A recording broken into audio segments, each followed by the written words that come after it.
Wow, what a group. So many lights. So many lights. Thank you, everybody. What an honor. We're going to have a big, big victory in November. You're going to be very happy, believe me. Thank you. Ralph is right. This is my third time. And I think the first time it was only okay.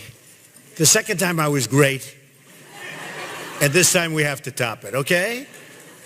Thank you all for being here. Before we begin, really, I want to thank Ralph Reed. He's been an amazing guy, an amazing support, terrific man, and it's a great honor to be invited back so many times. And I'll be here as often as I can, believe me, because I'm with you 100%. I also want to thank so many, I've had so much support. As you know, we've done very well with the evangelicals and with religion, generally speaking. If you look at what's happened with all of the races, whether it's in South Carolina, I went there and it was supposed to be very strong evangelical, and I was not supposed to win, and I won in a landslide. And so many other places where you had the evangelicals and where you had the heavy Christian groups, and it was just, it's been an amazing journey to have, I think we won 37 different states, and the support that I've had from you folks has been incredible, and I appreciate it very much. I happen to be, go ahead. I happen to be Presbyterian, and there's about 3 of you out there, I think. But it's been really something, and some of my friends that are in the room, I appreciate you being here. I want to really thank Jerry Falwell Jr. He was right from the beginning. He's been such a tremendous supporter. Liberty, as you know, Liberty University, the job he's done is incredible. Pastor Paula White has been right from the beginning. I've known her for so long, and she's a tremendous person, tremendous woman. Pastor Mark Burns. I don't know if you've watched him on television. Between him and Pastor Darrell Scott, these two guys are phenomenal. They have been so incredible. Robert Jeffress, who we all know and love, he's been amazing. And in the audience, I think we have Richard Lee, we have Jim Garlow, and we have Father Frank Pavone. Someplace they're in the audience, so I appreciate you being here. And I have to say, though, the world is such a different place, even from when I started with this. We started 12 months ago, and coming up, I just see where in France they have a massive soccer tournament, something that's so important and so big, and they're thinking about maybe postponing it or canceling it because of threats and all the problems going on with what's happening with terrorism. And it's a very, very sad thing and a very sad place. And who would have ever thought our world would be in a position like this where that would happen? But yeah, you just see event after event. Radical Islamic terrorism is just, taking over, and we can't let that happen. We cannot let that happen.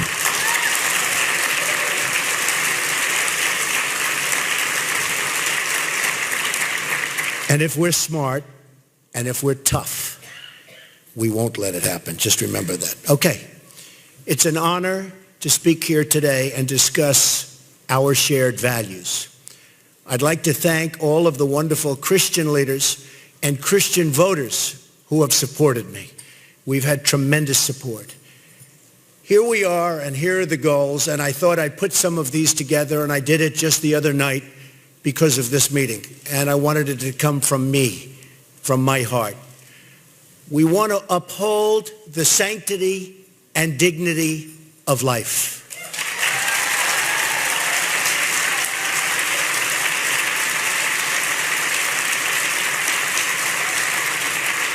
Marriage and family as the building block of happiness and success. So important. And by the way, I know many, many very successful people. The happiest people are the people that have that great religious feel and that incredible marriage, children. It's more important than the money, folks. Believe me, I know plenty with lots of money and they're not happy people. Religious freedom, the right of people of faith to freely practice their faith. So important. Freedom of any kind means no one should be judged by their race or their color, and the color of their skin should not be judged that way. And right now we have a very divided nation. We're going to bring our nation together. If I win, we're going to bring our nation together.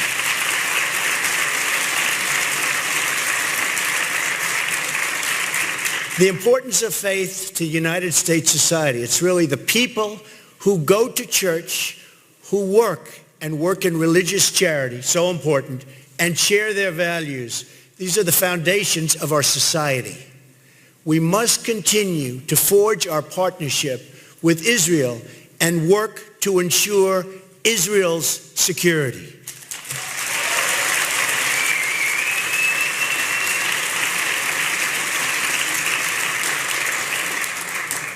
Keeping people of faith safe from threats like radical Islam, whether protecting them here or standing by Israel, all of us need to confront together the threat of radical Islam. We have to do it.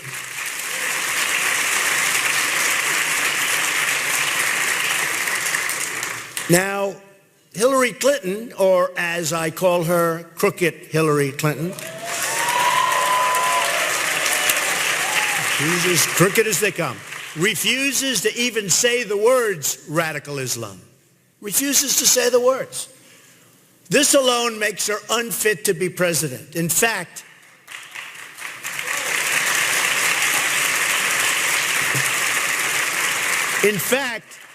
she wants a 500% increase in Syrian refugees to come into our country. No good. No good. No good. Can't do it. We don't know where they come from, where they are.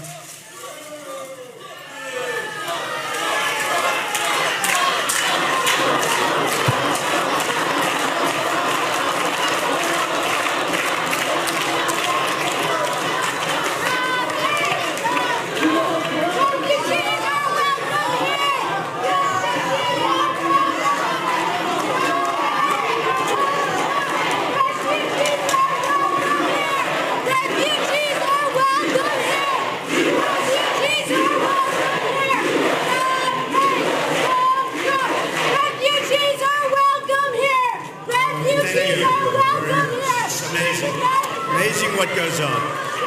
Thank you. Thank you. All right.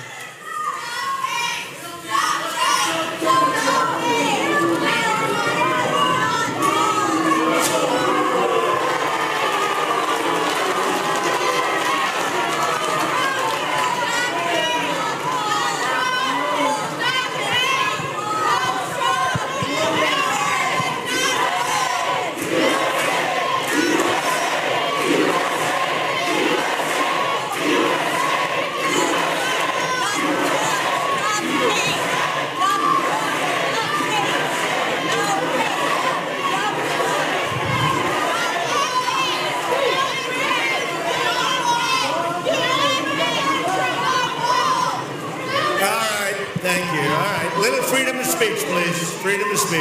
Thank you. Very rude, but what are you going to do? Thank you. Thank you, darling. I appreciate it. Very sad. Very sad what's happening. Very, very sad. What's happening in our country is so sad. We are so divided. It's such a shame. And by the way, these are professional agitators, folks. They come in. They're sent here by the other party, believe me. So where we left off, 500% increase in Syrian refugees. Without documentation, we don't know where they come from. Hillary will bring hundreds of thousands of refugees, many of whom have hostile beliefs about people of different faiths and values, and some of whom absolutely and openly support terrorism in our country. We don't need that. We have enough problems. We have enough problems right now.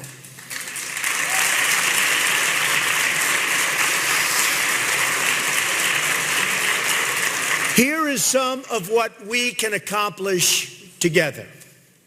Appoint judges, so important, who will uphold our laws, protect our Constitution, and protect the rights of all Americans. And as you know, I put a list together of highly, highly respected judges. And you will see, and I think you've seen it, and I'm pretty sure you did, but a lot of people have really come together over that list. That's one of the most important reasons why we have to win the presidency. If we don't, it's going to be a whole different country. And by the way, these judges are all pro-life.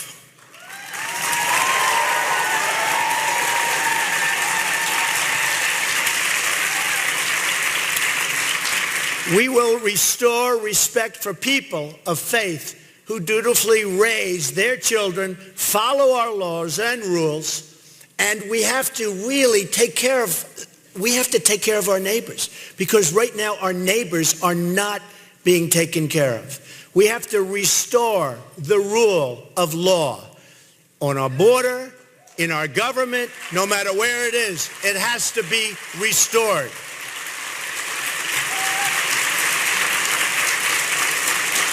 And by the way, we have to pay great respect to our police and law enforcement in this country. Believe me, they're not being treated properly.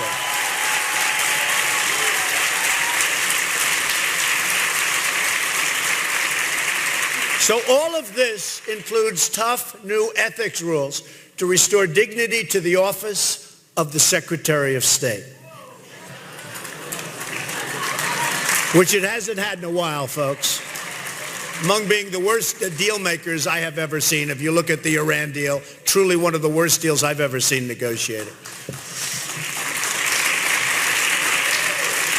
We will protect the right of churches to speak their minds on political matters free from intimidation.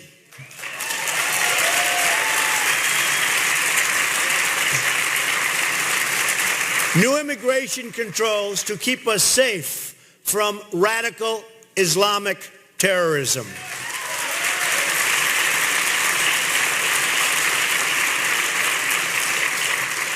Here is what Hillary Clinton would do to our country.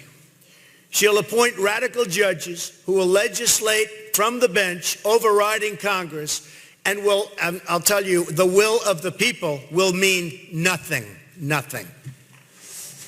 Her judges will abolish the Second Amendment and destroy the rule of law. She wants to abolish the Second Amendment. And I will tell you, the National Rifle Association, the NRA, 2 weeks ago endorsed Donald Trump, so I think you're happy. And I think it's the earliest endorsement they've ever given to a presidential candidate, so I was very honored. They're great people, great people. She will keep Obamacare in place, which puts medical decisions in the hands of government. Not good. Obamacare, we will repeal and replace. She'll restrict religious freedom with government mandates. She'll push for federal funding of abortion on demand up until the moment of birth, which is where she is, as you know. She will undermine the wages of working people with uncontrolled immigration, creating poverty and income insecurity. Hillary Clinton's Wall Street agenda will crush working families. She'll put bureaucrats, not parents, in charge of our lives, and our children's education can't have it. She'll be trapping kids in failing schools. She'll plunge our inner cities into even deeper poverty, if that's possible. Hillary's agenda of taxation, and she wants to raise your taxes, big league, folks, big league. Get used to it, hear it. She wants to raise your taxes tremendously. Regulation, bureaucracy, government control, and open borders have economically destroyed our inner cities. Her policies will be a crushing blow to all poor people in this country. Her education policies, her economic policies, her immigration policies, and her trade policies will plunge our poor African American, Hispanic communities into turmoil and even worse, despair.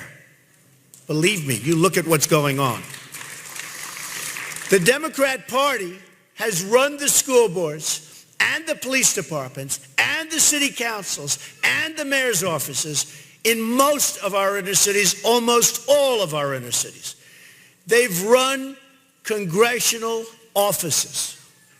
They've horribly failed in almost every single community. In fact, you could actually say in every community. I'm going to turn things around.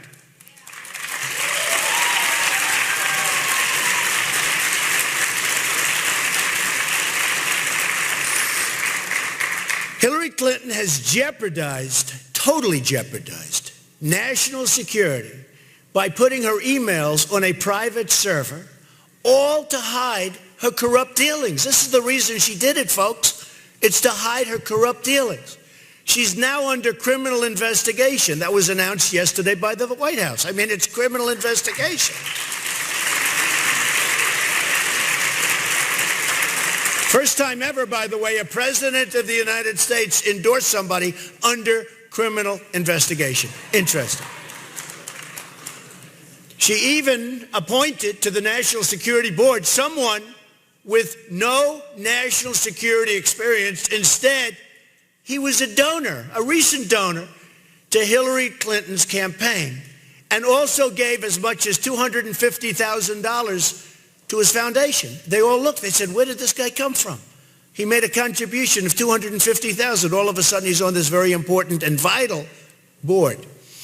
This position dealt with tactical nuclear weapons and had top secret clearance. And he knew nothing about it. Bill and Hillary made $153 million giving speeches to special interest groups since 2001. It's a lot of money. That's a lot of money. These donors own Hillary Clinton. They own her. And Bernie Sanders was right about that, I have to tell you. If you work, it's true.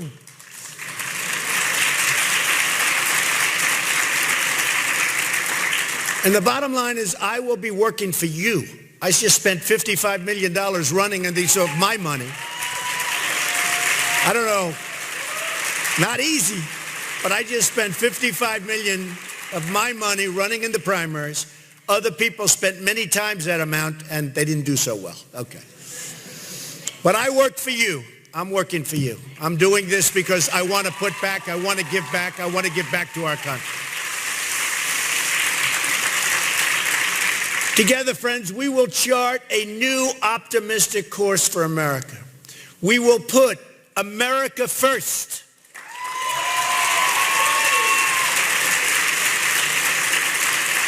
When you look at our deals, our military deals, our trade deals, all of the deals, we don't put America first. I don't think anybody negotiating these deals even knows anything about what they're doing, and I don't think they care about America being first. I care, and you care, and that's the way it's going to be. And that's a big, big part of why I'm challenging Hillary Clinton today to replace her support for increased refugee admissions. We have to do it for a new jobs program for our inner cities. We have to take care of the people that are here.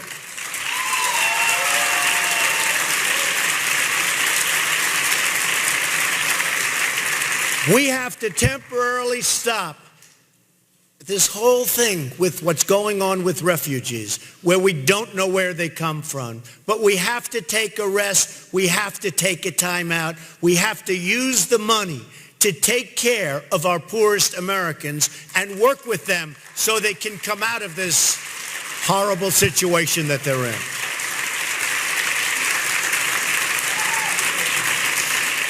We will restore faith to its proper mantle in our society. That's what we have to do, and we have to do that soon. We will respect and defend Christian Americans. Christian Americans. We will give parents control over their schools. So important. We'll uphold the values our founders gave us, which we're not doing now. We will work together to rebuild and restore and lift up everyone, not a certain group, everyone, the whole country. We're going to lift up. We will make America great again for all Americans, and we'll do it together. I want to thank you. This has been a great honor.